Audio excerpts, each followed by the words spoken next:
Hello students, आज हम करेंगे हमारी अगली कविता जो कि कबीरदास जी के द्वारा ही रचित है। और कविता का नाम क्या है? कबीरदास जी के शब्द या पद। देखिए क्या कहा गया इसमें। पहला है हमारा सॉरी।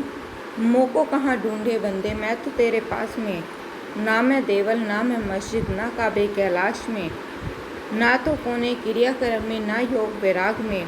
खोजी होए तो तुरंत ही मिले हों पल भर की तलाश में। कहे कबीर सुनो भई साधो, सब श्वासों की श्वास में। इसमें क्या कहा है कबीरदास जी ने? क्या कहा है कबीरदास जी ने? कहा है कि हे भगवान, ईश्वर के माध्यम से कहा है। ईश्वर जो कहना चाहते कि हे भगवान, हे मनुष्य, तू मुझे कहाँ ढूंढ रहा है? मैं तो तेरे पास में ही हूँ। मोको क्या होता है? मुझे। ना मैं देवल, देवल होता है मंदिर, ना तो ही तो मैं मंदिर में हूँ, ना ही मैं मस्जिद में हूँ। ना काबे कैलाश में, काबा क्या होता है? मुसलमानों का पवित्र स्थान या धार्मिक स्थल बोल देते हैं। और कैलाश क्या है? हिंदुओं का धार्मिक स्थल है। ठीक है। तो क्या कहते हैं कि ना ही तो मैं मंदिर में हूँ, ना ही मैं मस्जिद में हूँ, ना ही मैं काबे में हूँ, ना ही मैं कैलाश में हूँ। ना तो कोने क्रियाक्रम में, ना ही मैं किसी प्रकार के क्रिया कर्म में हूँ, और ना ही किसी प्रकार के योग में हूँ, और ना ही संन्यास में हूँ। खोजी होए तो तुरंत ही मिलो, पल भर की तलाश में की है। मनुष्य, यदि तू मुझे सच्चे मन से अगर तूने मुझे खोजा होता तो मैं तुझे तुरंत ही पल भर की तलाश में मिल जाता, यानी क्षण भर के तलाश में ही मैं तुझे मिल जाता। कहे कबीर सुनो भाई साधो, कबीरदास जी कहते कि हे संतो भाई सुनो, सब श्वासों की श्वास में। मनुष्य यानी ईश्वर जो है, ईश्वर तो प्रत्येक मनुष्य की सांसों में निवास करते हैं। इसका भावार्थ क्या जाएगा? भावार्थ आ जाएगा कि कबीरदास जी ने क्या कहा? कबीरदास जी ने कहा है कि भगवान जो होता है वो किसी भी प्रकार के, ना ही तो वो मंदिर में मिलता है, ना ही मस्जिद में मिलता है, ना ही किसी प्रकार के क्रियाक्रम में मिलता है, परंतु क्या मनुष्य जो ईश्वर जो है वह तो प्रत्येक प्राणी के अंदर ही मौजूद है, या प्रत्येक प्राणी के अंदर ही निवास करता है। हमें उसे कहीं और बाहर खोजने की आवश्यकता नहीं है। दूसरा देखिए, संतो भाई आई ज्ञान की आंधी रे, भ्रम की टाटी सभे उड़ानी, माया रहे न बांधी।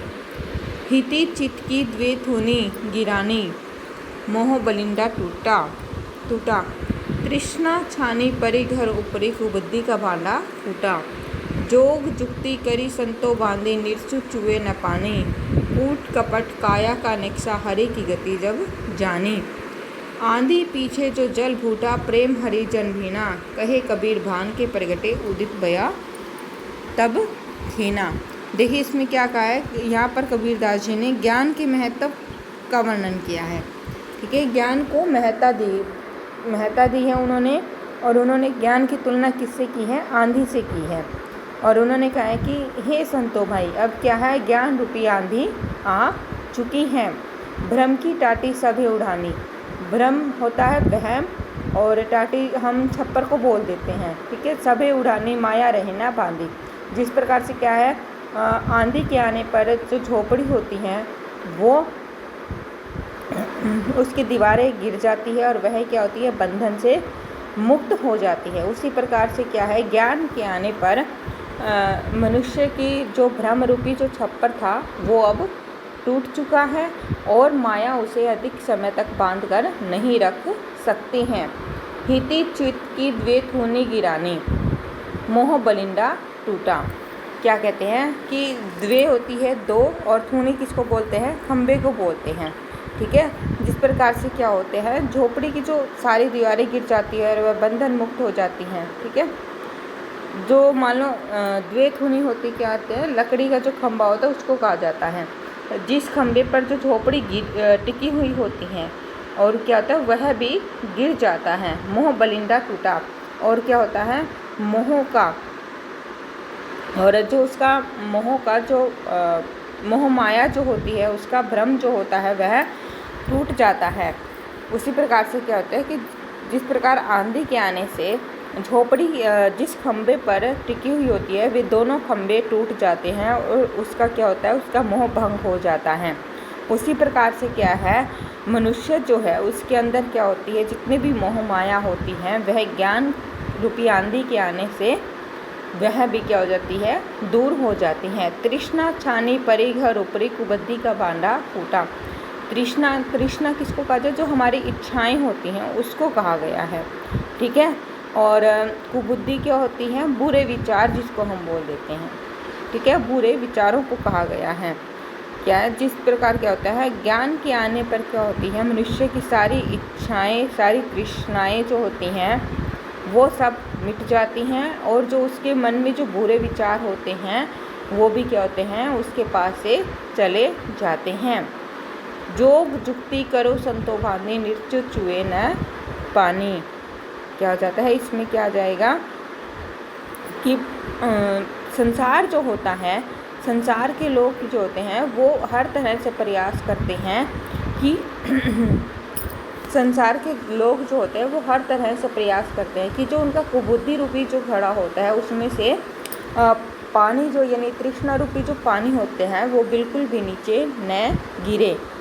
कूट कपट काया का निक्सा हरि की गति जब जानी। लेकिन क्या होता है कि जब मनुष्य को हरि यानी परमात्मा के होने का ज्ञान हो जाता है तो उसकी जो कूट कपट यानी कपट रूपी जो उसके मन में जितने भी कपट होते हैं और जितने भी बुरे विचार होते हैं वो सब क्या होते हैं, उसकी शरीर काया यानी शरीर से निकल जाते हैं। आंधी पीछे जो जल फूटा प्रेम हरि जन भीना।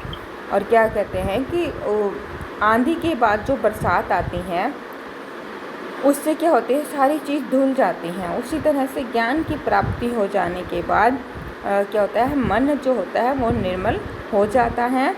और क्या हो जाता है कि व्यक्ति को क्या है, ईश्वर के होने या ईश्वर की जो वास्तविकता होती है उसका पता चल जाता है।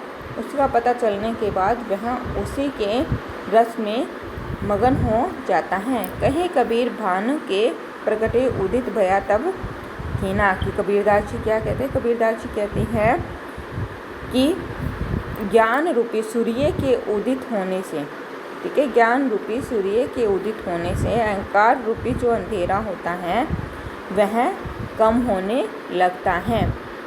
इसका भावार्थ क्या जाएगा, इसका भावार्थ आ जाएगा कि यहाँ पर कबीरदास जी ने ईश्वर की वास्तविक स्थिति का वर्णन किया है और मनुष्य के जीवन में ज्ञान की महत्ता को बताया है कि मनुष्य के जीवन में ज्ञान का कितना महत्व है।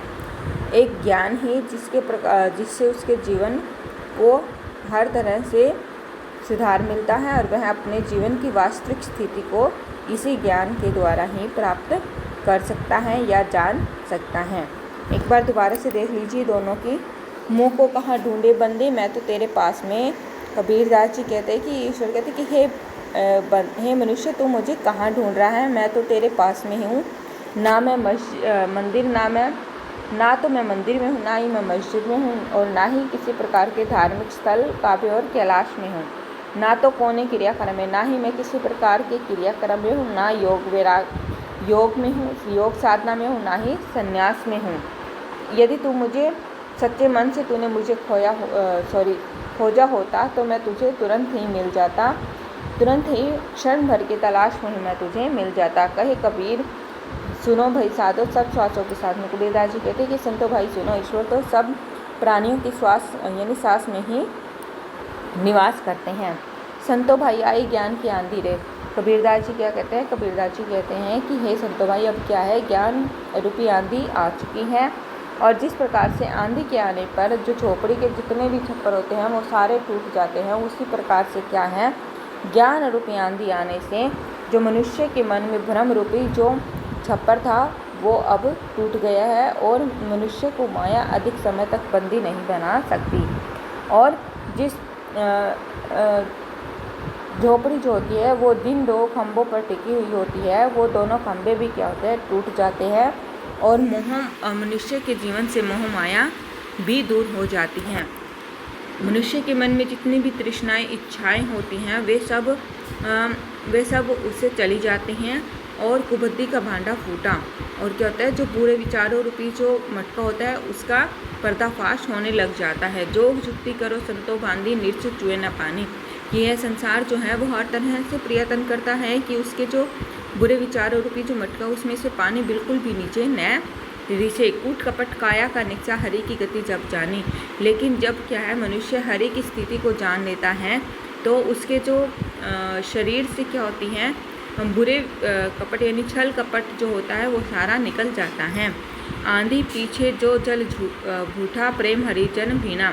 कि क्या कहते हैं कि आंधी आने के बाद जो बरसात होती है, उस बरसात से जिस प्रकार से सब कुछ धुल जाता है, उसी प्रकार से क्या होता है, ज्ञान की आंधी आने पर जो भक्ति रूपी जो ज्योतिष के मन में बरसात जो उसकी आती है, तो वो क्या होते हैं, उसे वह हरि यानी भगवान के प्रेम में ही मगन हो जाता है। कहीं कबीर भानु के प्रगटे। कबीरदास जी कहते हैं कि ज्ञान रूपी सूर्य के प्रकट होने पर जो अहंकार रूपी जो अंधेरा था वह अब चला गया है। ये थी हमारे कबीरदास जी के शब्द।